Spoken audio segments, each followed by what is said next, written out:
করার পর ফ্রিকের কাছ থেকে জানতে পারি চিতা খুব অসুস্থ। আমি জানতে চাই কি হয়েছে চিতার। তখন তারা বলে চিতার লাঞ্চে অর্থাৎ ফুসফুসে পানি জমে, আর যার কারণে তার গায়ে প্রচন্ড লেভেলের জ্বর এবং তার হাত পা ভীষণ খারাপভাবে ফুলে আছে।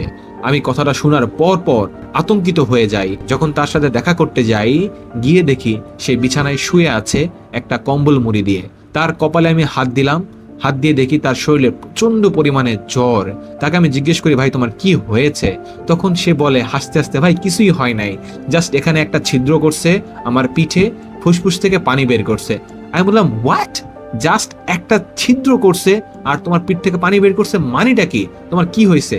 বলে ভাই আমার এখানে পানি জমছে। আমি বললাম এই কন্ডিশনে তুমি এখানে কিভাবে আসলা? তখন চিতা আমাকে বলে, ভাই এটার পিছনে অন্য একটা কাহিনী আছে। আমি বললাম কি কাহিনী আছে আমাকে বলো। এই কাহিনীটা শুনলে তোমরা সত্যি অবাক হয়ে যাবা এবং বুঝবা একটা প্লেয়ার কিসের জন্য, কি এমন আছে গেমের ভিতরে তার এতটা পাগলামি করতে হবে। ঘটনাটা বেশ কয়েকদিন আগে। সে খুব অসুস্থ ফিল করে এবং তার হাত পা ফুলে যায়। তার বাসা থেকে তাকে ডাক্তার দেখায় এবং ডাক্তার তাকে হসপিটালে ভর্তি হতে বলে। তখন তার বিভিন্ন ধরনের টেস্ট হয়। এরপর দেখা যায় তার ফুসফুসে পানি জমে এবং সেটা খুবই ভয়ঙ্কর লেভেলের। এরপর তাকে বলা হয় অপারেশন করতে হবে, কিন্তু সে তখন হসপিটালে ভর্তি হয় না। এফএফবিসির কয়েকদিন আগে তার পাসপোর্ট করতে হবে। সে কোনো রকম ডাক্তার দেখাইয়া ওষুধ খাইয়া সে পাসপোর্ট করার জন্য দৌড়াদৌড়ি করে। তার কারণ হচ্ছে যদি সে এফএফবিসিতে চ্যাম্পিয়ন হয় তাহলে পাসপোর্ট ছাড়া তো বিদেশে যেতে পারবে না। সে খুব তাড়াহুড়ো করে ওষুধ খেয়ে সে পাসপোর্ট করার জন্য দৌড়াদৌড়ি করে এবং প্রায় 5 থেকে 7 দিন সে দৌড়াদৌড়ি করে পাসপোর্ট রেডি করে। তার শরীরের কন্ডিশন খারাপ থাকা অবস্থায় যখন সে দৌড়াদৌড়ি করে পাসপোর্টের জন্য, তখন তার শরীর আরো বেশি খারাপ হয়ে যায় এবং তার হাত পা আরো ফুলে যায়। এফএফবিসি ঠিক একদিন আগে সে আর টিকতে না পেরে কন্ডিশন এতটাই খারাপ হয়, এরপরে সে হসপিটালে ভর্তি হয়।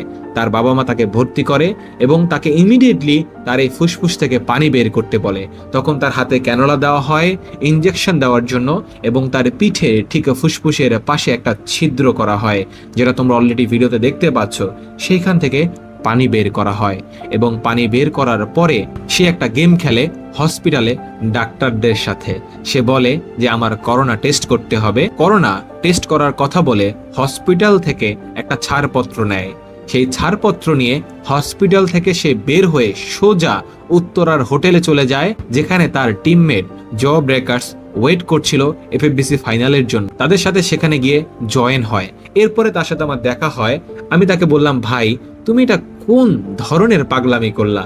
তুমি হসপিটালে ভর্তি ছিলা, তুমি সেখানে ট্রিটমেন্ট নিচ্ছিলা, তোমার শরীরের অবস্থা এতটা খারাপ, তোমার শরীরের জ্বর, হাত পা ফুলে আছে, তোমাকে দেখলে মনে হচ্ছে তোমার যে কোনো সময় খারাপ কিছু একটা হয়ে যেতে পারে। এই অবস্থায় তুমি কেন এই হোটেলে গেম খেলতে আসছো?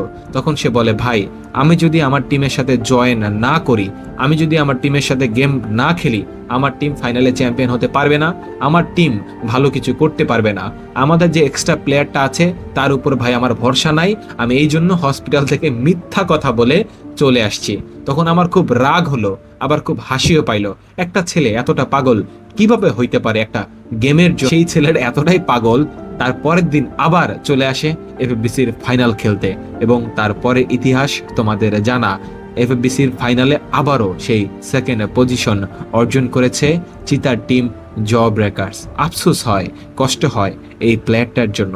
এত ভালো ডেডিকেটেড, এত ভালো গেম প্লে, এত ভালো তার স্ট্র্যাটেজি, কিন্তু সেই ছেলেটা এত যুদ্ধ করার পরেও এফএফবিসির ফাইনালটা জিততে পারলো না।